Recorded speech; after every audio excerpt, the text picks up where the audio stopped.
বৈশাখ মাসের পয়লা বৈশাখ সামনে আসছে। আসতে একটা করে তত্ত্ব শুনবেন লীলার মাধ্যমে। পয়লা বৈশাখ আসছে। আচ্ছা, পয়লা বৈশাখ নববর্ষ ধরা হয়। আচ্ছা, এবার হাত তুলে আপনারা বলুন তো, পয়লা বৈশাখ মানবেন না পয়লা জানুয়ারি মানবেন? কোনটা মানবেন? বছরে তো দুটো নতুন দিন আছে, একটা পয়লা জানুয়ারি, একটা পয়লা বৈশাখ। আপনারা কোনটা মানবেন? এখানে মুখে বলছেন পয়লা বৈশাখ, আর মানবার সময় পয়লা জানুয়ারি। কেন বলুন তো? যখনই পয়লা জানুয়ারি এসে তখন কি ডিজে বাজাবার ধুম। আর দেখবেন, কিছু মনে করবেন না, ইংরেজরা পয়লা জানুয়ারি করেছে, ভারতবর্ষের মানুষ পয়লা বৈশাখ করেছে। এটা সনাতন ধর্মের মানুষ। ওদের রাত্রি 12টার পরে একটা দিন হয়, রাত্রি 12টা পেরিয়ে গেলে একটা দিন, আর আমাদের সূর্য ওঠার পরে একটা দিন। কত সুন্দর শুভ কাজ বলুন তো। আমাদের সূর্য ওঠার পরে দিন হয়, আর ওদের কি হয়? রাত্রি 12টার উপরে। দেখবেন পয়লা জানুয়ারির সময় রাত্রি 12টার পরে, যখন 30 তারিখের পর পয়লা জানুয়ারি হয়, তখন দেখবেন রাত্রি 12টার সময় যে যত পারে এরকম শুরু করে। এদিকে 12টা বেজে যায়, এদিকে এদেরও 12টা বেজে যায়। মানে এদিকে ঘড়িতে 12টা বাজে, এদিকে আমাদেরও 12টা বাজতে শুরু করে। আমরা কোন জায়গায় পৌঁছাচ্ছি? শুভ নববর্ষ পয়লা বৈশাখ। আপনাদের কাছে শাস্ত্রের নিয়ম অনুযায়ী কয়েকটা কথা বলবো, আপনারা নববর্ষ মানান। পয়লা বৈশাখ নিয়ম হচ্ছে, আমরা প্রচুর পড়াশোনা করি, অনেক কিছু পড়াশোনা করতে হয় আমাদের, এগুলো অনেকের জানতে হয়। যদি কিছু কীর্তন করতে হয় তাহলে পড়াশুনো করতে হবে। শুধুমাত্র পদ পদাবলী নিয়ে বসে থাকলে হবে না, তাকে পড়াশুনো করতে হয়। পদ পদাবলী তো কীর্তনের দরকার, নইলে কিন্তু মানাই না। কিন্তু আপনাকে শাস্ত্রের কথা কিছু জানতে হবে। পয়লা বৈশাখের কথা বললাম মা, শুভ নববর্ষ। এই পয়লা বৈশাখের দিন আপনি সূর্য ওঠার 1 ঘন্টা আগে ঘুম থেকে উঠবেন। কি কি কর্তব্য আপনার? শাস্ত্র বলছে সূর্য ওঠার 1 ঘন্টা আগে ঘুম থেকে উঠবেন, হরে কৃষ্ণ মহামন্ত্র বলতে বলতে উঠবেন, ভগবানের কাছে প্রার্থনা করবেন, আজকে বছরের প্রথম দিন, হে প্রভু আমার সারাটা বছর যেন সুন্দর যায়, এটা প্রার্থনা করবেন। স্নান করতে হয় নদীতে। যদি নদী কাছে না পান, গঙ্গা কাছে না পান, তাহলে যখন বাথরুমে স্নান করুন আর পুকুরে স্নান করুন, একটু জল হাতে নিয়ে মাথায় দেবার আগে গঙ্গা গঙ্গা গঙ্গা 3 বার বলে মাথায় দেবেন, আপনার কাজ আছে। স্নান করে কি করবেন? নতুন কাপড় পরতে হয় পয়লা বৈশাখের দিনে। প্রশ্ন করবেন সবার সামর্থ্য নাই, তাহলে কি করব? আপনার আগের দিনে ধোয়া কাপড় অনেকে পরতে পারেন, এবং স্নান করে ভগবানের চরণে 2টো তুলসী পত্র দেবেন। ও মায়েরা, তুলসী পত্রটা কেমন দেবেন? গাছে ফুটে আছে সেরকম না, পিচ্ছিল দিকটা দেবেন না খসখসে দিকটা হবে? শাস্ত্র বলছে ভগবানের চরণে পিচ্ছিল দিকটা, প্লেন দিকটা, তুলসী পাতা যেটা প্লেন না, ওই প্লেন দিকটা দেবেন। কেন বলুন তো? গোবিন্দের চরণে যেন আঘাত না পায়। একটু চন্দন দেবেন। আপনি ভগবানকে ধূপ দেখাবেন 7 বার। গোটা শরীরে কবার ধূপ দেখাতে হয় জোরে বলুন? 7 বার। এগুলো জানতে হয়। আপনি কাজ করবেন অথচ নিজেই জানেন না, লোককে বোঝাবেন কি? আপনি কীর্তন করছেন, আমি কীর্তন করছি, আপনার নাতি যদি আপনাকে বলে যে ভগবানকে কবার ধূপ দেখাতে হয়, বলে আমার জানা নাই, নাতি আপনাকে কি বলবে? আপনি কি করছেন? তাহলে আপনাকে সব জানতে হবে। এইদিকে তাকান, ভগবানের গোটা শরীরে কবার ধূপ দেখাতে হয় মা? শাস্ত্র বলল 7 বার। প্রদীপ জ্বালাতে হয়, দীপ, দীপ দেখাতে কবার?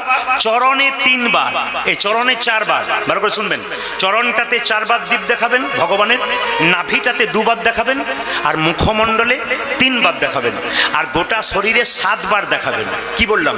চরণে কবার দেখাবেন? 4 বার, নাভিতে কবার দেখাবেন মা? 2 বার, আর মুখে কবার দেখাবেন? 3 বার, গোটা শরীরে কবার দেখাবেন?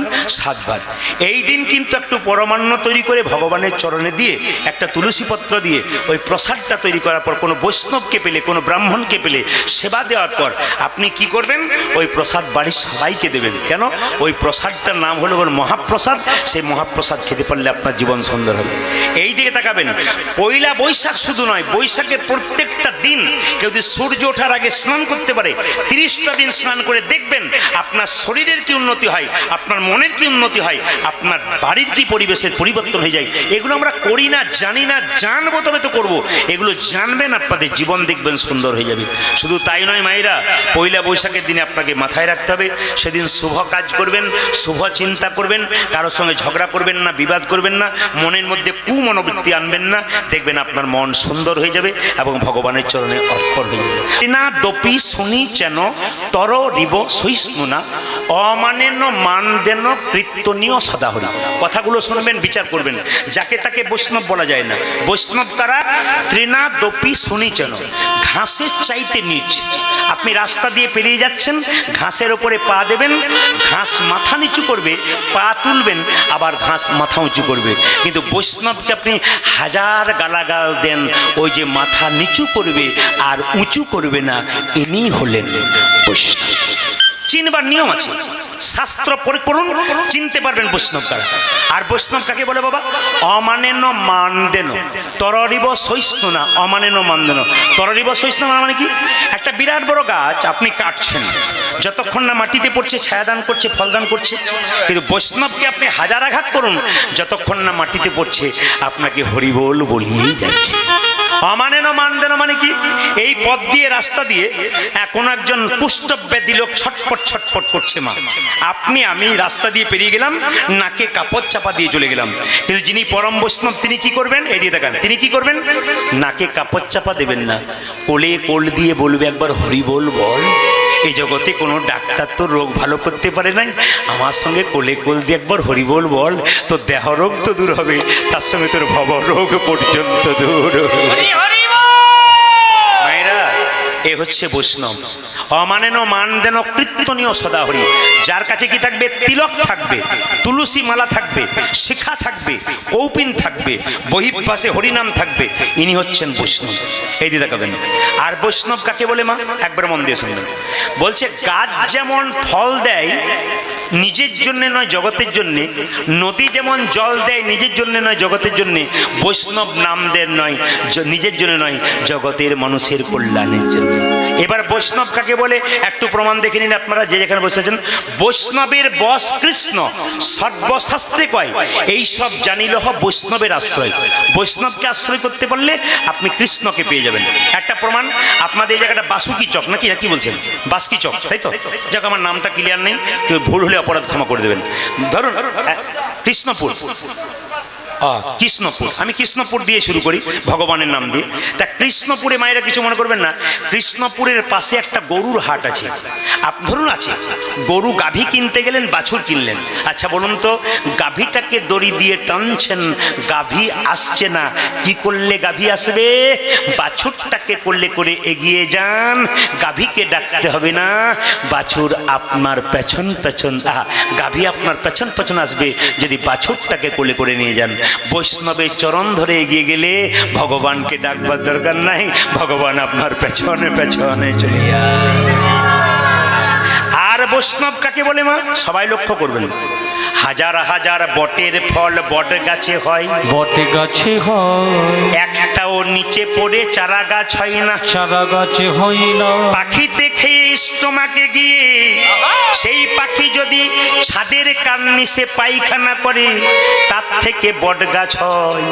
হাজার হাজার লোকের মুখে কৃষ্ণ কথা শুনলে হবে না, যতক্ষণ না বৈষ্ণবের মুখে মধুমাখা নাম শুনবেন, ততক্ষণ আপনার গৌর গোবিন্দের কৃপা হবে। পরম বৈষ্ণব যারা আছেন তাদের মুখ থেকে কৃষ্ণ কথা শুনতে হয়, আপনার জীবন ধন্য হয়ে যায়, আপনার জীবন জনম সব ধন্য হয়ে যায়। আর কি বললো লক্ষ্য করুন। আর বৈষ্ণবের স্বভাব দেখুন, হাজার আঘাত করুন, বৈষ্ণব কিছু করবে না। আমি একটা বাস্তব প্রমাণ দিই। একটা কলেজে পড়া মেয়ে দুতলার উপরে দাঁড়িয়ে আছে, একজন বৈষ্ণব ন্যাড়া মাথা করে, এইদিকে একজন বৈষ্ণব ন্যাড়া মাথা করে স্নান করে গঙ্গা থেকে ফিরছে, আর কলেজে পড়া মেয়েটা কি করছে দেখুন, আমার দিকে তাকান। সঙ্গে সঙ্গে কলেজে পড়া মেয়েটা ওই বৈষ্ণবের মাথাটাকে তাক করে, বৈষ্ণব, বৈষ্ণবের মাথায় থুতু পড়েছে। আর বৈষ্ণব কি করছে দেখুন, মা আমার মাথায় থুতু ফেলে দিলি, আচ্ছা ঠিক আছে আমি আবার গঙ্গা স্নান করবো। একবার আমাদের যদি কাউকে থুতু ফেলে কি বলবো বলুন তো? একবার নেমে আয়, তারপর দেখাবো মজা তোকে, আমরা বলবো। বৈষ্ণব বললেন থুতু ফেলে দিলি, আচ্ছা স্নান করে আসে, গঙ্গা স্নান করে আসছে, আবার মেয়েটি তাক করে আছে, বৈষ্ণব আবার থুতু ফেলে দিলি, আচ্ছা মা ঠিক আছে স্নান করে আসে, আবার পেরোচ্ছে, আবার থুতু ফেলেছে, 10 বার থুতু ফেলেছে, 10 বার গঙ্গা স্নান করেছে, 11 বার থুতু ফেলেছে। আর তার বাবা দেখতে পেয়ে বলছে, তোর লজ্জা করে না? তুই না কলেজে পড়িস, একটা বৈষ্ণবের মাথায় থুতু ফেলছিস, তুই আমার বাবা ওরে ডাকবি না, তোর লজ্জা করা উচিত। মেয়েটি বলছে, বাবা বৈষ্ণব প্রতিবাদ করে না, ওই জন্য মাথায় থুতু দিতে আমার ভালো লাগছিল, আমি খুব খুশি হচ্ছিলাম। বৈষ্ণব সঙ্গে সঙ্গে বলছে, বাবা তখন বলছে, খবরদার আমাকে বাবা বলে ডাকবি, তুই বৈষ্ণবের মাথায় তুই বলেছিস, একবার কথা বলবি না আমার সঙ্গে। বৈষ্ণব বলছে, বাবা আপনার মেয়েকে বকাবকি করবেন না, আপনার মেয়ের জন্য আমার লাভ হয়ে গেছে।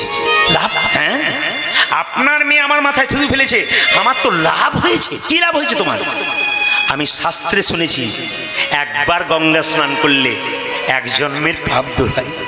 আপনার মেয়ে আমার মাথায় 10 বার থুতু ফেলেছে, আমি 10 বার স্নান করেছি, আমার জন্ম জন্মান্তরে যত পাপ আছে সব পাপ আমার। দেবকী কৃষ্ণকে জন্ম দিয়েছিল, জোরে বলুন হ্যাঁ না না বলবেন আপনারা। দেবকী কৃষ্ণকে জন্ম দিয়েছিল, যশোমতী কৃষ্ণকে বড় করেছিল। ঠিক কি ভুল? আপনারা উত্তর দেবেন, ধরবেন কিন্তু ভুল করলে। কি? কৃষ্ণকে জন্ম দিয়েছিল দেবকী, আর লালন পালন করেছিল যশোমতী। দেখুন, তারা কৃষ্ণকে কোলে নিয়ে মরতে পারল না, কিন্তু কৃষ্ণকে কোলে নিয়ে কৃষ্ণকে কোলে নিয়ে মরতে পারলো না। কিন্তু এমন একটা মেয়ে যে কৃষ্ণের সঙ্গে চিরকাল শত্রুতা করলো, অথচ কৃষ্ণ কোলে নিয়ে মরলো, হাত তুলে বলুন তো তার নাম কি? বাহ, আপনাদের প্রণাম জানাই। অন্য জায়গাতে অনেক ভেবে বলে, কিন্তু আপনারা যে টুক করে বলেছেন তার ভালো খুশি হলাম। পুতনা দেখুন মায়েরা, কৃষ্ণের সঙ্গে শত্রুতা করলো, কৃষ্ণ কোলে নিয়ে মরল। উত্তরগুলো শুনবেন। কৃষ্ণ কোলে নিয়ে মরল কেন? এটা খুব সুন্দর উত্তর, যে ভগবানকে সবাই ভজনা করে কেউ কোলে নিয়ে মরতে পারে না, কিন্তু ভগবানের সঙ্গে যে শত্রুতা করলো সে আবার কোলে নিয়ে মরতে পারলো। ইউটিউবে আপনারা দেখতে পাবেন যে ভগবানের সঙ্গে শত্রুতা করেও ভগবানকে কোলে নিয়ে মৃত্যুবরণ করা যায়, তার প্রমাণ দেখুন। এই হিসাব নিয়ে আপনারা ইউটিউবে দেখতে পাবেন, খুব দামি কথা, কিন্তু সবাই লক্ষ্য করুন। তোদের বললাম না, পুতনাকে লক্ষ্য করুন মায়েরা। পুতনা স্তনে বিষ মাখিয়েছিল। কংস রাজার কথায় বোনকে বলেছিল, তুই এক কাজ কর, হাজার হাজার শিশুকে মারবি, তার মধ্যে কৃষ্ণ ফাঁকে পড়ে যাবে, ও মরে যাবে। এখন মায়েরা লক্ষ্য করুন, স্তনের মধ্যে বিষ মাখিয়ে হাজার হাজার শিশুকে মেরেছে। মায়েরা উত্তর দেবেন, বাচ্চাদের নিরাপদ জায়গা কোনটা আর বাচ্চাদের নিরাপদ খাবার কোনটা? বলুন, বাচ্চাদের নিরাপদ জায়গা কোনটা, নিরাপদ খাবার কোনটা? যে খাবারে কোনো গন্ডগোল নাই, যে জায়গাতে তার কোনো ভয় নাই, এই জায়গাটার নাম কি আর নিরাপদ খাবারটার নাম কি আপনারা জানেন? বাচ্চাদের নিরাপদ খাবার হচ্ছে মায়ের স্তন দুগ্ধ, যেখানে কোনো ভেজাল নাই। অন্য খাবারে ভেজাল থাকতে পারে, কিন্তু মায়ের স্তন দুগ্ধে কোনো ভেজাল নেই। 2, নিরাপদ জায়গা কোনটা? বাচ্চাকে কেউ তেড়ে নিয়ে গেলে ও কোথাও ঢুকবে না, ও মায়ের কোল খুঁজবে, কারণ ও জানে এটা নিরাপদ জায়গা, এখানে এলে আমার বিপদ হওয়ার ভয় নাই, আমার মা আছে। এই জন্য নিরাপদ জায়গা লক্ষ্য করবেন। বাচ্চা পুতনা স্তনে বিষ মাখিয়ে সবাইকে মারতে মারতে মারতে মারতে কৃষ্ণ কোলে নিয়ে মরল কেন? আসলে পুতনার চিন্তাটাই ছিল কৃষ্ণ চিন্তা। সবাইকে মারতে মারতে কৃষ্ণ কই, কৃষ্ণ কই, কৃষ্ণকে পাবো কখন, কৃষ্ণকে পেলেই মারবো, কৃষ্ণকে পেলেই মারবো, কৃষ্ণকে পেলেই মারবো। মনের মধ্যে কৃষ্ণ চিন্তা ঘুর ঘুর ঘুর ঘুর ঘুর ঘুর করছিল বলে কৃষ্ণকে কোলে নিয়ে মরতে পেরেছে। মায়েরা লক্ষ্য করবেন, যখন পুতনা কৃষ্ণকে কোলে নিয়েছে, তখন পুতনার রূপ দেখার পর কৃষ্ণ চোখ দুটো মুজে দিয়েছিল। আপনারা শাস্ত্র পড়ুন, দেখতে পাবেন পুতনার কোলে বসে থাকার সময় কৃষ্ণ পুতনাকে দেখে চোখ দুটো মুজে দিয়েছিল। অনেক অভক্ত যারা, তারা বলল, কৃষ্ণ পুতনাকে দেখে ভয় খেয়ে গেল। না, কৃষ্ণ ভয় খাওয়ার ভগবান নয়, তিনি কাউকে ভয় পায় না, তিনি জগৎপতি, যাকে দেখে সবাই ভয় পায়, সে আবার কাকে দেখে ভয় পাবে? কিন্তু সে চোখ দুটো মুজে দিয়েছিল। প্রশ্ন করলো, কেন পুতনা চোখ দুটো মুজলো?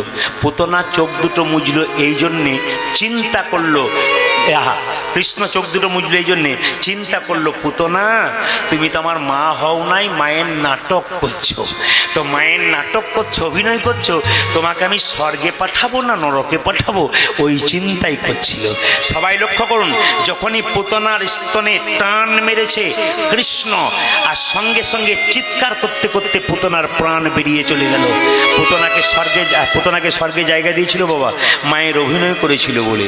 এইবার সবাই লক্ষ্য করবেন, যখন পুতনার শরীরটাকে সৎকার করা হবে তখন কেটে টুকরো টুকরো করে, যখন মানে এত বড় কয়েক যোজন বড় শরীরটা তো একটা ক্রেনে নিয়ে যাওয়া হবে না, এত বড় শরীর, তাকে কেটে কেটে কেটে কেটে টুকরো করে তা সৎকার করা হবে। তো যখন কেটে কেটে মাংসগুলো টুকরো করছিল তখন আমাদের কেউ যদি মারা যায় মাংসগুলো কাটা হয়, দুর্গন্ধ বেরিয়ে যাবে, কিন্তু পুতনা যখন মরে গেল তার মাংসগুলো কেটে কেটে টুকরো টুকরো করা হচ্ছিল, তার রক্ত থেকে চন্দনের সুগন্ধ বেরোচ্ছিল। কেন বলুন তো? ভগবান অমৃতময়, সেই মুখ দিয়ে পুতনার স্তনের মুখ দিয়েছে, এই জন্য পুতনার গোটা শরীরের রক্তটা অমৃতের মতো চন্দনের মতো গন্ধ বেরোচ্ছে। এই জন্য ভগবান রূপী চন্দনকে যদি আপনার সঙ্গে কাটতে পারেন, আপনাদের কোনো সাজার দরকার হবে না মা, আপনাদের সুন্দর সুগন্ধ শরীর থেকে বেরোবে, আনন্দময় হয়ে যাবেন আপনারা। আমাদের সংসারে বহু মা কাঁদছে, এ সংসারে যা এদিকে যে তুলবে হাই তার মনে হবে বাড়ি যায়, হাই কম তুলবে, হাই তুলতেও পাবো না, না বেশি তুলবেন না, দু একবার তুলবেন। এই দেখাবেন এ সংসারে মা কাঁদছে, যার টাকা আছে তারও জ্বালা, আর যার নাই তারও জ্বালা। এ জগতে যার ছেলে আছে সেও কাঁদছে, আর যে ছেলে নাই সেও, জেরে বলুন, কাঁদছে। একজন ছেলে পেয়ে কাঁদছে যন্ত্রণাতে, একজন ছেলে না পেয়ে কাঁদছে না পাওয়ার কষ্টতে। হ্যাঁ, নিবেদন আপনাদের সামনে, এ পৃথিবীতে বাবা মায়ের মতো আপনার কেউ হয় না। এই জগতে মায়ের মতো আপন কেউ হয় না, বাবার মতো আপন কেউ হয় না। মা কাকে বলে? এই দেখাবেন মানে মা কাকে বলে? বাবা হলো বাড়ির ছাদ, আর মা হলো খুঁটি। এই দুটো যেদিন চলে যাবে সেদিন গোটা ঘরটার আর কোনো দাম থাকবে না। কিন্তু আমাদের মনের মধ্যে এই ধারণা, পুরো মরে গেলেই বাঁচি। আমাদের সবচাইতে দুঃখ লাগে, কীর্তন যদি জীব শিক্ষা হয়, কীর্তন যদি মানুষের চৈতন্য পরিবর্তন হয়, তবে শুনে রাখুন, একটা বাচ্চা যখন ছোট থাকে বাবা তখন কোলে নিয়ে যায়, বাচ্চা বলে বাবা ওটা কি? হাজার কাজের মধ্যে বাবা উত্তর দেয় ওটা পাখি। বাবা ওটা কি? ওটা ছাগল। বাবা ওটা কি? ওটা খেলনা। বাবা হাজার কাজের মধ্যে উত্তর দেয় ওটা কি।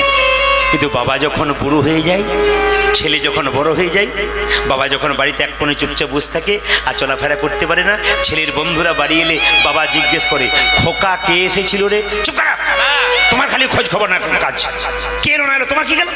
তুমি বসে থাকো, খাও দাও, চুপ করে থাকো। হ্যাঁ রে খোকা, যেদিন তুই ছোট ছিলি সেদিন তো তোকে আমি বলি নাই, হাজার প্রশ্ন করেছিস, উত্তর দিয়েছি, আজকে তুই উত্তর দিচ্ছিস না। আমাদের সমাজে দুঃখ এটাই। আপনি মানুষ হবেন তখনই যদি বাবা মাকে সম্মান দিতে পারবেন। আর যদি হাজার কীর্তন শুনবেন আর বাবা মাকে সম্মান দেবেন না, আপনার কীর্তন শোনা, কীর্তন করা কোনো লাভ নেই। কীর্তনে আসলে বড় বড় বাক্য বলবো, আমি সেবা দিতে পারবো না বাবা মাকে, আমার বলার কি লাভ আছে? ওর লাভ নেই, ওর কোনো দাম নেই। সেবা দিতে হবে। হাজার কথা বলবো। ওই জন্য অনুকূল ঠাকুর বলেছে যে শিক্ষা মুখে আছে কিন্তু ব্যবহারে নাই, এই শিক্ষার মুখে মারো চাই। শিক্ষা মুখে আছে কিন্তু ব্যবহার করে না, এই শিক্ষার মুখে মারো চাই, এই শিক্ষার কোনো দাম নাই। ওই জন্য মায়ের মতো আপন আর কেউ হয় না। ও মায়েরা, একটা মায়ের পেটে যখন 10 মাস 10 দিন বাচ্চা থাকে, সেই মা সারা রাত ওঠে আর বসে খোকাকে জন্ম দেবার জন্য। কত দেবতার মন্দিরে কতবার প্রার্থনা করে, হে প্রভু একটা ছেলে হলে আমি তোমাকে সব কিছু দিয়ে দেব। মা ছেলের জন্য এত মানত করে, কিন্তু ছেড়ে বড় হলে মায়ের দিকে একবার তাকায় না, ঘুরে তাকায় না। এরকম সন্তান জন্ম হওয়া ওর পশুকুলে জন্ম হওয়া একই হয়ে গেল যদি মানুষ হয়ে বাবা মায়ের সেবা না করতে পারে। সেবা না করিতে পারে। একটা মায়ের পেটে একটা বাচ্চার 10 মাস 10 দিন জায়গা হয়, সেই ছেলে বড় হয়ে দুমকাতে বাড়ি ভাড়া করে থাকে, আত্মীয় স্বজন সবার জায়গা, কিন্তু বাবা মা গেলে জায়গা হয় না। এ কীর্তন শুনে কোনো লাভ হবে না যদি আসল দেব দেবী দুটোকে ভজন না করো। হরি বল। মন দিয়ে শুনবেন মায়েরা, একবারে দামি কথা। যে বাবা মা তোমাকে কষ্ট করে জন্ম দিল, তোমার জন্য নিজের জীবন শেষ করলো, সেই বাবা মাকে সেবা যদি না করতে পারো তবে তোমার কীর্তন শোনা বেকার হয়ে গেল। ওই জন্য বাবা মাকে সম্মান দাও। দুর্গার অষ্টমী পুজোর দিনে নতুন জামা কাপড় পরে মন্দিরে গেছো পুষ্পাঞ্জলি দেবার জন্য। মা দুর্গা যেন বলতে চাই, মাটির প্রতিমা পুজিস রে তুই, আগে ঘরের জীবন্ত দেবী দেবীকে পুজো কর। জীবন্ত দেবী দেবী দুটো খাবার পেল না, তুই আমায় ফলমূল দিয়ে প্রণাম করতে এলি, ও ফল আমি গ্রহণ করব না। আগে জীবন্ত বাবা মাকে সেবা কর, নইলে সেবা করার কোনো দাম হবে না। শ্রাবণ মাসে দেওঘরে জল ঢালতে যাই, কত ছেলে মেয়ে বাঁক কাঁধে নিয়ে জল ঢালতে যাচ্ছে। বাবা ভোলা যেন বলতে চাইছে, এত রাস্তা ধরে কাঁধে করে বাঁক নিয়ে জল ঢালতে এলি, নিজের বাবা গ্রীষ্মকালে বাড়িতে বসে থাকে, তার মাথাতে এক ঘটি জল দিতে পারলি না, তুই আমায় জল দিয়ে কোনো লাভ হবে না।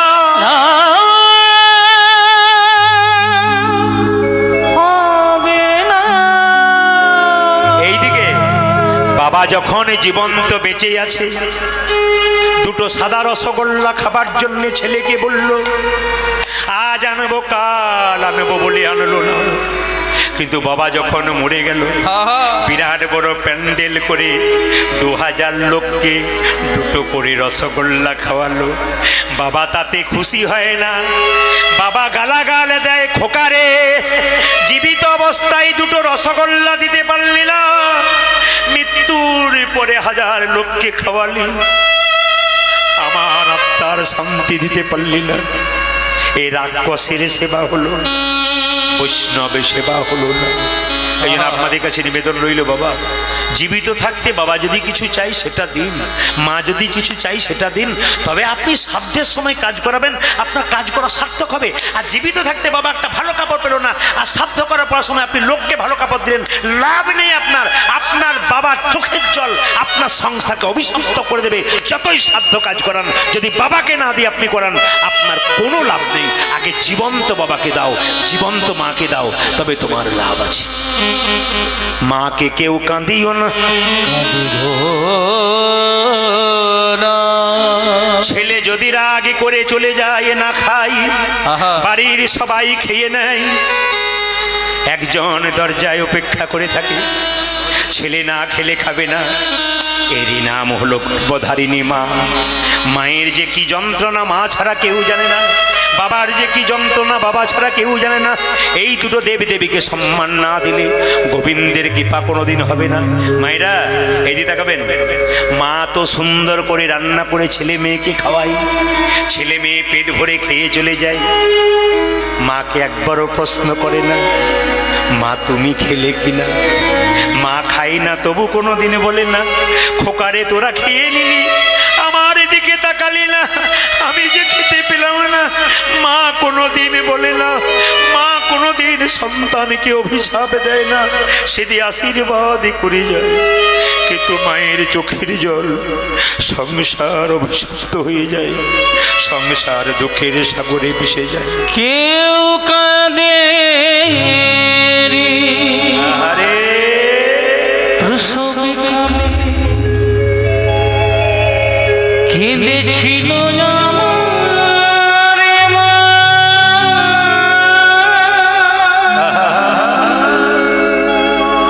কেউ কাঁদে প্রসবে কালে, কেঁদেছিল আমার মা।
ঘরের কোণে কিংবা মনে, মনে মনে ডাকলে পাওয়া যায়, ঘরের কোণে বসে পাওয়া যায়, তীর্থস্থানে গিয়ে যদি তোমার মন ভালো না থাকে তোমার কি লাভ আছে?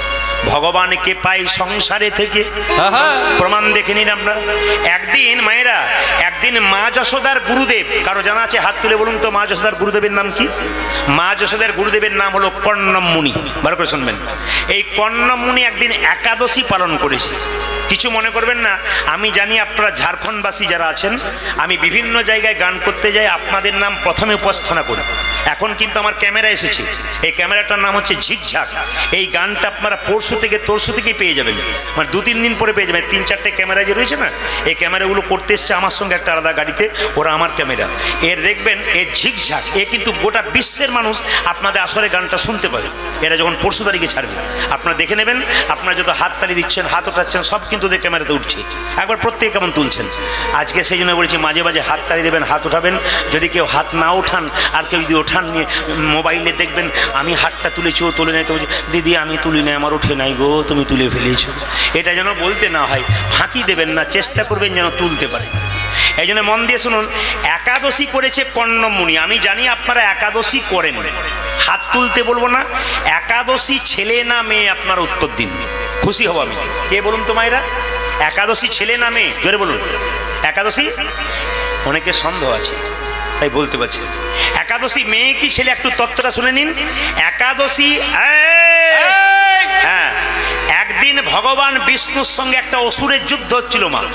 অসুরের সঙ্গে যুদ্ধ করতে করতে ভগবান বিষ্ণু চালাকি করে পাহাড়ের গুহাতে ঢুকে দিল। আর অসুর মনে মনে ভাবলো, এইবার এ বিষ্ণু, এবার তোমায় ছেড়ে দেবো না, এবার তোমায় হত্যা করব। এই বলে ভগবান বিষ্ণুকে হত্যা করবার জন্যে যে না অসুর গুহার মধ্যে ঢুকতে শুরু করেছে, সঙ্গে সঙ্গে ভগবান বিষ্ণু শরীর থেকে এক অপূর্ব জ্যোতিষ সৃষ্টি হলো। এই একবার তারা হলো, তোরা দেখলি না? আবার কিন্তু তারা বেতু দেখলি। এই যে তাকান, একটা অপূর্ব জ্যোতিষ সৃষ্টি হলো ভগবান বিষ্ণু শরীর থেকে। আর সেই জ্যোতি থেকে একটা সুন্দরী মেয়ের জন্ম হলো। সেই মেয়েটি জন্ম নিয়ে অসুরের মস্তকটাকে ছেদন করলেন। সঙ্গে সঙ্গে ভগবান বিষ্ণু বলল, বারে মেয়ে, আমি যাকে হত্যা করতে পারলাম না তুই তাকে করে দিলি। মেয়েটা বলল, প্রভু আমাকে অপমান করবেন না, আমি আপনার শরীর থেকে সৃষ্ট হয়েছি, আমি তাকে হত্যা করেছি। আপনার ক্ষমতাতে আমি ক্ষমতা পেয়েছি, আমাকে অপমান করছেন কেন? বল তুই কি চাস? মেয়েটা বলল, আমাকে এমন একটা জায়গা দাও, মানুষ তীর্থস্থানে গেলে যে ফল লাভ করে আমার মধ্যে আশ্রয় নিলে সেই ফল লাভ করবে। ভগবান বিষ্ণু বললেন, তবে তোর নাম রাখা হলো একাদশী। মায়েরা, একাদশী যদি কেউ করে তাকে তীর্থস্থানে যাবার দরকার হয় না। গয়া কাশী বৃন্দাবনে গেলে যে ফল লাভ করবেন, একাদশী করলে সেই ফল লাভ করবেন। তবে শুনে রাখুন, একাদশীর নিয়ম বিধি আছে, এগুলো শাস্ত্রের নিয়ম অনুযায়ী মানতে হবে। একাদশী সকালবেলায় ব্রাশ করার নিয়ম নয়। দ্বাদশী যুক্ত একাদশী কিন্তু মঙ্গল। দ্বাদশী যুক্ত মানে সূর্যোদয়ের পরে যে একাদশী, ওইটাই আসল। আজকে ধরুন সকাল 9টায় লেগেছে, আগামীকাল সকাল 9টায় ছাড়বে। আগামীকাল আপনাকে করতে হবে, সূর্যোদয়টা পেতে হবে আপনাকে। এই জন্য আপনাদের মাথায় রাখতে হবে মা, দ্বাদশী সংযুক্ত একাদশী আপনাদের করতে হবে। এই একাদশীর দিনে পঞ্চশস্য বারণ আছে। কি কি? চাল, গম, যব, সরিষা, ডাল। আপনি সর্ষের তেল মাখতে পাবেন না, আপনি সর্ষের তেল খেতে পাবেন না, আপনি সাদা তেল খেতে পাবেন, আপনি ঘি খেতে পাবেন, কিন্তু আপনাকে শুতে হবে বিছানায় নয়, নিচে কম্বলে পবিত্র পোশাকে। মাথায় রাখতে হবে। আপনি সেদিন লবণ খেতে পাবেন না। কোন লবণ খাবেন? আপনি সেদিন সন্দক লবণ খাবেন। একাদশী সকালবেলায় ব্রাশ করার নিয়ম নয়। কেন বলুন তো? অনেকে দেখবেন একাদশী সকালে ব্রাশ করছে, কেন করবেন না? না, ব্রাশ যে করছেন পেস্টের মধ্যে লবণ থাকে, ওই জন্য লবণযুক্ত ব্রাশ সকালবেলায় করা উচিত নয়। আগের দিন রাত্রিবেলায় করবেন, জিভটা ছুলে নেবেন। প্রশ্ন করবেন, জিভটা ছুলে নেবো কেন? জিভ ছুলতে ছুলতে যদি রক্ত বেরিয়ে যায় তবে কিন্তু আপনার একাদশী হলো না। এই জন্য আপনাদের কাছে নিবেদন রইল, চাল, ডাল, গম, যব, সরিষা এগুলো খেতে পাবেন না। একাদশীর দিনে উপবাস নয়, শপথ করতে হবে। সেদিন কি? আমি খারাপ কিছু দেখবো না, খারাপ কিছু বলবো না, খারাপ কিছু ভাববো না, খারাপ কিছু শুনবো না। শুধু একাদশী উপবাস। অনেকে দেখবেন একাদশী দিনে উপবাস করা, আপনাদের দিকে না আমাদের দিকে, উপবাসের দিনে দরজায় বসে থাকে। কেন বলুন তো? যেই পেরিয়ে যাচ্ছে, হ্যাঁ গো বসে আছো কেন? আর বলো না দিদি আজ আমার একাদশী গো। মানে লোককে দেখাচ্ছে, এটা কিন্তু নিয়ম নয়, এটা বলবেন না আপনারা। আপনি যেন আরো 5 জন করতে পারে তার ব্যবস্থা করবেন, ওটা বলবেন না আজ আমার একাদশী, ছেলে আমার ফল আনে নাই। একাদশীর দিনে যত কম খেতে পারবেন তত ভালো। আবার দেখবেন, আমি মুর্শিদাবাদ এক জায়গায় গান করতে গেছিলাম, মেয়েরা বলছে একাদশীর দিনে আমার গুরুদেব বলেছে আটা খাবি, কোনো অসুবিধা নেই। বললাম আপনার একাদশী হবে না, আপনার আটাদশী হবে। একাদশী তো সেদিন হবে না, যদি আটা খান তাহলে একাদশী হবে। চাল, গম, জব, সরিষা এগুলো ডাল খাওয়া যাবে না। তবে মায়েরা কিছু মনে করবেন না, নির্জলা একাদশী কাকে বলে? সারাদিন জল খাবেন না, একাদশী করবেন, এটার নাম উত্তম একাদশী। যদি কেউ নির্জলা না করতে পারেন তাহলে কি করবেন শুনে নিন। সে একাদশীটা মধ্যম একাদশী কোনটা না, সেই দিন আপনি কি করবেন, সেদিন আপনি একটু ফল খাবেন, একটু সবজি খাবেন। কি কি? কাঁচা কলা, হ্যাঁ কাঁচা কলা, একটু কুমড়ো, একটু আলু, এইসব দিয়ে একটু সবজি করবেন, সন্দক লবণ দেবেন, সাদা তেল কিংবা ঘি দেবেন, আপনি খেতে পাবেন। একটু দুধ খেতে পারেন, এটা হচ্ছে মধ্যম একাদশী। তাহলে উত্তম একাদশী নির্জলা একাদশী, মধ্যম একাদশী ফলমূল সবজি খেয়ে করবেন। এই কয়েকদিন আগে যে গত একাদশীটা হয়ে গেল, ওই একাদশীতে একটা বাড়িতে গান করতে গেছি, ওদের বাড়িতে বাসা, প্রদীপবাবু আজ আমাদের বাড়ির সবাই একাদশী, আপনিও করুন। বললাম কোনো অসুবিধা নেই, আমি আজকে একাদশী করব। একাদশী করেছি, 8 রকমের ফলের রস, 8টা বাটিতে 8 রকমের ফল, 3-4 রকমের দুধের পায়েস, এইসব দিয়েছেন। আমাকে বলছে এমন কিছু করতে পারলাম না। বললাম এরকম একাদশী হলে আমি কোনোদিন ছাড়বো না, আমি প্রতিদিন করব। মায়েরা সবাই লক্ষ্য করুন। এইদিকে উত্তম একাদশী কাকে বলে? উত্তম একাদশী নির্জলা একাদশী, যে নির্জলা করে। মধ্যম একাদশী ফলমূল খায়, সবজি খায়। আর আমাকে যে একাদশী করেছিল উত্তম নয়, মধ্যম নয়, ধমাধম একাদশী। এই ধমাধম একাদশী কেউ করবেন না, উত্তম একাদশী করবেন। সবাই লক্ষ্য করুন, যে যেখানে বসে আছেন মায়েরা। আজকে কর্ণমুনি যশোমতীর কাছে এসে বলছে, যশোমতী কাল একাদশী করেছি, আজ পালন করব। যশোমতী বলে, গুরুদেব এসেছো যখন, আমি নিজের হাতে অন্ন ব্যঞ্জন তৈরি করে তোমায় সেবা করাবো। গুরুদেব বসে আছে উঠোনে, আর ছোট্ট গোপাল উঠোনে হামাগুড়ি দিয়ে খেলছে, মানে ভগবান খেলছে।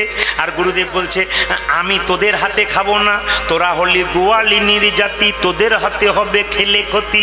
ভগবান তখন হামাগুড়ি দিতে দিতে মনে মনে ভাবছে তুমি কোথায় এসছো, তোমাকে আজকে দেখাবো। এতদিনে বনে জঙ্গলে ঘুরে বেড়ালে পেলে না, আজ আমি কে তোমাকে দেখাবো। এখন যশোমতী চাল ডাল সব কিছু দিয়েছে। গুরুদেব যেই না শ্রী মধুসূদন বলে কপালে ঠেকিয়ে, জনার্দন বলে কপালে ঠেকিয়ে যেই না অন্নটা মুখে দিতে যাবে, অমনি সঙ্গে সঙ্গে চোখ মুজেছে, আর গোপাল কোথা থেকে এসে চপ চপ শব্দে খেতে শুরু করেছে। যশোমতী বলছে, গুরুদেব বলছে যশোদে দেখ দেখ দেখ, আমার অন্নগুলো সব এঁঠো করে দিল রে, সব এঁঠো করে দিল। যশোমতী ছুটে এলো, গোপালকে ধরলো, কানে ধরে বলল তোকে কে ডেকেছে? বলছে ও আমায় ডাকলো কেন? ও যদি আমায় না ডাকতো তাহলে আমি আসতাম না। ও গো মা, ভক্ত যখন প্রসাদে নিবেদন করার সময় আমায় ডাকে, আমি কি ভগবান না এসে থাকিতে পারি? ও ডেকেছিল তাই আমি এসেছি। সঙ্গে সঙ্গে মায়েরা, সঙ্গে সঙ্গে যশোমতী কি করলো না, গোপালের কানে ধরে এই গালে এক থাপ্পড় আর এই গালে এক থাপ্পড়। একবার গোপাল হাসছে, একবার গোপাল কাঁদছে। মায়েরা, গোপাল একবার হাসলো, গোপাল একবার কাঁদলো। কেন? এই গালে এক থাপ্পড় মারলো, গোপাল কাঁদলো, এই গালে থাপ্পড় মারলো, গোপাল হাসলো। তত্ত্ব বলছে একবার হাসে একবার কাঁদে কেন? গোপাল কাঁদছে এই জন্যে। লোকের কাছে বলে বলে বেড়াও 7 নাই 5 নাই, আমি নাকি তোমার একটি গোপাল। আমার জন্য নবনী তৈরি করবার সময় বসন অঞ্চলটা টুকরো করে কেটে নবনী ছেঁকে নাও, আবার আঙুল দিয়ে নেড়ে নেড়ে দেখো, পাছে যদি নবনী মোটা হয়ে যায়। এই তোমার ভালোবাসা, তুমি আমায় মারলে। আবার হাসছে কেন? তুমি তো আমায় চিনতে পারোনি, আমি কে। তুমি যদি চিনতে পারতে তাহলে কি তুমি আমায় মারতে? মা যশোদা কি করলো? গোপালকে ধরে নিয়ে গুরুদেব করেছে, গুরুদেব বন্দি করে রাখবো আমার কাঁচা সোনা, আমার গোপাল তোমার কাছে আসবে না। মায়েরা লক্ষ্য করুন, গোপালকে কোলে নিয়ে মা যশোদা বাড়ির ভেতরে ঢুকিয়ে দড়ি দিয়ে বাঁধতে বাঁধতে যেই না গিট দিতে যাচ্ছে, 2 আঙুল কম পড়ে যাচ্ছে। মা যশোদা মনে মনে ভাবছে আচ্ছা ছেলের পাল্লাই পড়লাম। ভগবান মনে মনে ভাবছে মা গো, এই জগতে কেউ আমায় দড়ি দিয়ে বাঁধতে পারে না। যদি প্রেমের দড়িতে কেউ বাঁধে দিতে পারি, আচ্ছা। তবে আমি প্রেমিক ভগবান তাকে ধরা দিই। আমি প্রেমিক ভগবান, প্রেমের দড়িতে যে আমায় বাঁধতে পারবে তাকে ধরা দেবো। সবাই লক্ষ্য করুন মায়েরা, গোবিন্দকে বাঁধতে বাঁধতে 2 আঙ্গুল কম পড়লো কেন? তত্ত্ব আছে, 2 আঙ্গুল কম পড়লো কেন? ভগবানকে যশোমতী যখন বাঁধছে, দুটো জিনিসের অভাব ছিল, একটি প্রেম, একটি ভক্তি। এই জন্য গোবিন্দ বাধা পড়ে নাই। মা যশোদা বললো বাঁধতে পারলাম না, দাঁড়া দেখাচ্ছি মজা। এই বলে কি করলো, দরজায় শেকল দিয়ে গুরুদেবকে বললো, গুরুদেব বন্দি করে রাখলাম আমার কাঁচা সোনা, আমার গোপাল তোমার কাছে আর আসবে না। এই দেখুন, আমি আবার চাল ডাল দিয়ে দিচ্ছি, আপনি রান্না করুন। গুরুদেবকে চাল ডাল দিয়েছে, আমার দিকে তাকাবে এদিকে, গুরুদেবকে চাল ডাল দিয়েছে। চাল ডাল দিয়ে যখন অন্ন ব্যঞ্জন তৈরি করে যেই না গুরুদেব বাবা সেবা দিতে যাবে, অমনি সঙ্গে সঙ্গে কোথা থেকে একটা গোপাল এসে আবার খেতে শুরু করেছে। আর যশোমতী রান্নাশাল থেকে বলছে, ও কি হলো গুরুদেব, দেখ দেখ আবার তোর গোপাল এসেছে। যশোমতী রান্নাশাল থেকে বলছে, ও আমার গোপাল নয়, ও পাড়ার কেউ বটে বোধ হয়, ভালো করে দেখো। সঙ্গে সঙ্গে গুরু বলছে, তুই দেখে যা কি অবস্থা। যেই না যশোমতী বেরিয়ে এসেছে, দেখছে সত্যিই তো গোপাল বসে বসে অন্ন খাচ্ছে। বলছে, হ্যাঁ রে, আমি আমার গোপালকে দেখতে পাচ্ছি, গোপাল অন্ন খাচ্ছে। বলছে, তুই যে বললি গোপালকে বন্দি করেছিস, সবাই তাকান। বলছে, মা তুই যে গোপালকে বন্দি করেছিস একবার দেখিয়ে দে। যেই না দরজাটা খুলেছে, অমনি কি দেখলো, যশোমতী মনে মনে ভাবছে, এতদিনে গোবিন্দের রূপই আমি এমন দেখি নাই। আচ্ছা। গুরুদেব কেঁদে কেঁদে বলছে, আমি এতদিনে বনে জঙ্গলে ঘুরে বেড়ালাম, আমি ডবল গোবিন্দ দেখি নাই। এ আমার ভাগ্য কত ভালো, এই যে ঘরে গোপাল বাইরে গোপাল, এই যে ঘরে গোপাল বাইরে গোপাল, ঘরে গোপাল বাইরে গোপাল, এই যে ঘরে গোপাল বাইরে গোপাল, মুনির বড় ভালো গোপাল, ঘরে গোপাল বাইরে গোপাল। ভগবনের মন ভালো কপাল, ঘরে গোপাল বাইরে গোপাল। মুনির বড় ভালো গোপাল, ঘরে গোপাল বাইরে ও গোপাল। যাতে মুনির বড় ভালো গোপাল, ভাগ নইলে মিলে না রে মুনির বড় ভালো গোপাল, ভাগ নইলে মিলে না রে, যাতে মুনির বড় ভালো গোপাল, ভাগ নইলে মিলে না রে, ঘরে গোপাল বাইরে গোপাল। যশোমতীকে গোপাল বলছে, মা আমাকে সাজিয়ে দাও। কি করবি?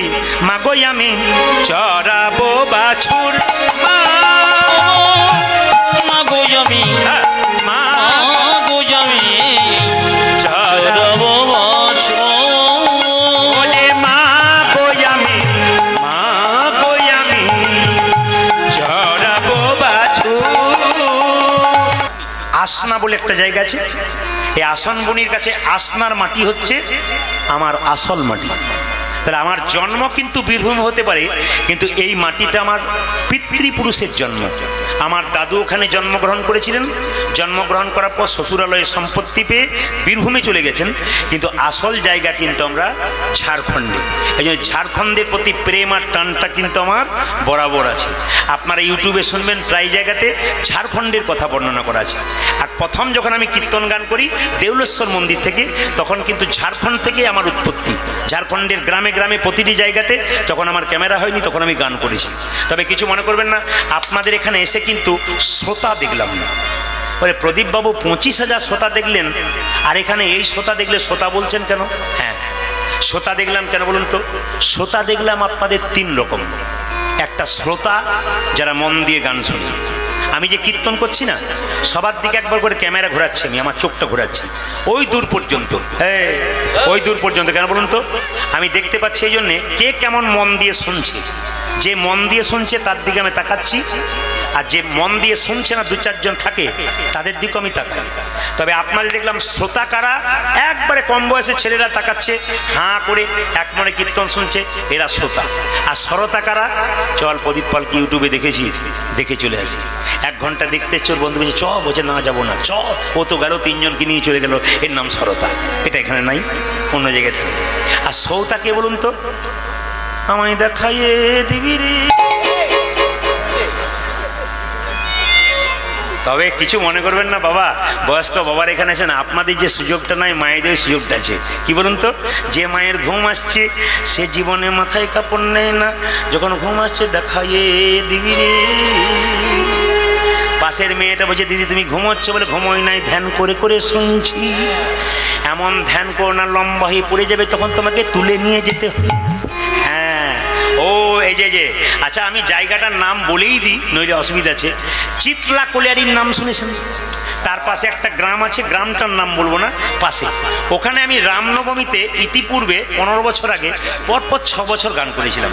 4 পালা করে 4টা করে লীলা, 4 লীলা, পালা নয় 4টা করে লীলা, 4টা করে লীলা করেছি প্রতিবার কুঞ্জ বর্ণনা সহ। তো শেষ বছর যখন গেলাম বললাম দাদা আমাকে এবার ছেড়ে দিন, আমি আর পারবো না, রামনবমীতে কীর্তন আপনাদের আমার অনেক জায়গা থেকে বলে, আমি আর পারবো না। আমাকে বলছে এই বছরটা করুন, বেশ করলাম। তো ওখানে বলছে দাদা কিছু মনে করবেন না, এই বছর একটা চমক দেখাবো। বলে চমক কি না? চমক হচ্ছে বিকেল 4টা থেকে 7টা রামায়ণ হবে, 80 বছরের লোক রামায়ণ পাঠ করবে, 80 বছর বয়স, আর 7টা থেকে 10টা আপনার কীর্তন হবে। বললাম ভালো কথা।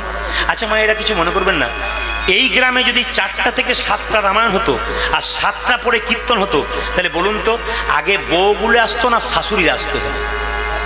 দাঁড়ান, বাবারা বলবেন না, মায়েরা বলুন, আগে বউগুলো আসতো না শাশুড়ি মারা আসতো রামায়ণ শুনতে? ভয়ে বলছেন শাশুড়িরা আসতো, বউগুলো কি বলতো, ঘরে বসে বসে কী করছেন,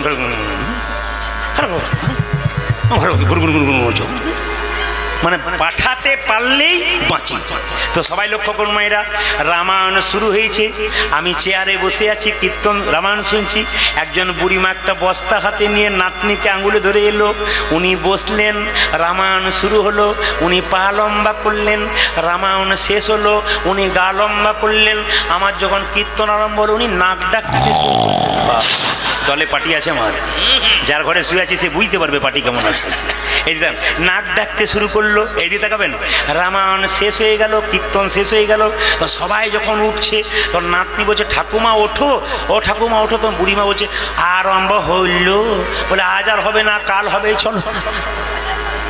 কীর্তনে 3 দিন কুঞ্জবর্ণন হয়ে গেল। কুঞ্জবর্ণনের পর আমাকে এসে বলছে বাবা প্রদীপ, তোর কীর্তন কি মিষ্টি। আমরা কি যে মিষ্টি আমি বুঝতে পারছি, তোর কীর্তন কি মিষ্টি। বলে কেন? আর বাবা এত কীর্তন শুনেছি, তোর মতো শুনি নাই। বললাম কেন, তুমি তো ঘুমোচ্ছিলে। বলছে আর বলিস না বাবা, তোর কীর্তনে যে কি মজা কেউ বোঝেনি, আমি বুঝেছি। বলে কি বুঝেছো? বলছে বাড়িতে আমার ছেলেরা খুব ভালো, গরমের দিনে 2টো করে ফ্যান দেয়, 3টো করে ঘুমের ট্যাবলেট দিয়ে ঘুমিয়ে আসে না, আর তোর কীর্তনে কি ঘুম, আমার ঘুমই ছাড়ে না। আমি মনে বাবারে কি মজা, তোমার ঘুম ছাড়ছে না। এখন লক্ষ্য করুন মায়েরা, যিনি রামায়ণ পাঠ আসতে, যিনি রামায়ণ পাঠ করছে তার কাছে সন্ধ্যাবেলায় গেছে, বাবা তোর রামায়ণ পাঠ খুব ভালো। এখন যাকে ভালো বলা হবে তার খুব আনন্দ হবে। রামায়ণ পাঠক বলছে বুড়িমা রামায়ণ বুঝতে পেরেছো? বলছে বাবা 3 দিন ধরে রামায়ণ শুনলাম, একটা জায়গা আমার মাথায় ঢুকে নাই। বলে কি, রাম রাক্ষস না রাবণ রাক্ষস? তখন যিনি রামায়ণ পাঠক তিনি বলছে রাম রাক্ষস নয়, রাবণ রাক্ষস নয়, আমি রাক্ষস, যে তোমাকে বোঝাতেই পারলাম না। দেখবেন আবার বুঝতে না পারলে বলবে প্রদীপ পাল রাক্ষসের ছিল। জোরে বলুন রাধা রানী কি, শ্যাম সুন্দর কি, ভগবান শ্রীকৃষ্ণ কি। ও মায়েরা, ভগবান শ্রীকৃষ্ণ কি করলো? ভগবান শ্রীকৃষ্ণ কালীদহের জলে ঝাঁপ দেবে কালীনাথকে দমন করবার জন্য কি করলো? এই দেখুন, হেরি যদু নন্দন দুষ্ট সর্প বিনাশন, হেরি যদু নন্দন দুষ্ট সর্প বিনাশন, হেরি যদু নন্দন দুষ্ট সর্প বিনাশন, হেরি যদু নন্দন দুষ্ট সর্প বিনাশন। চড়িলেন কদম্বের ডালে, ও গো চড়িলেন কদম্বের ডালে, চড়িলেন কদম্বের ডালে, আজ চড়িলেন কদম্বের ডালে, কদম্বের উপরে চড়ি ঘনমালে সাথী মারি, কদম্বের উপরে চড়ি ঘনমাল্য সাথী মারি, কদম্বের উপরে চড়ি উলধ্বনি।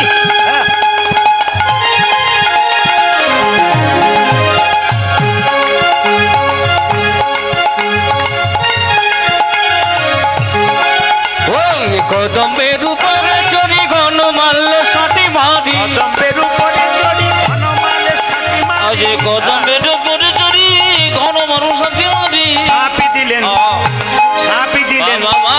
ঝাঁপি দিলেন কালীদহ জল, ঝাঁপি দিলেন কালীদহ জলে, ঝাঁপি দিলেন কালীদহ জলে, ঝাঁপি দিলেন কালীদহ জলে, কারো দর্প রাখে না, কারো দর্প রাখে না রে, কারো দর্প রাখে না, হরি প্রাণ গোবিন্দ কারো দর্প রাখে না, হরি প্রাণ গোবিন্দ কারো দর্প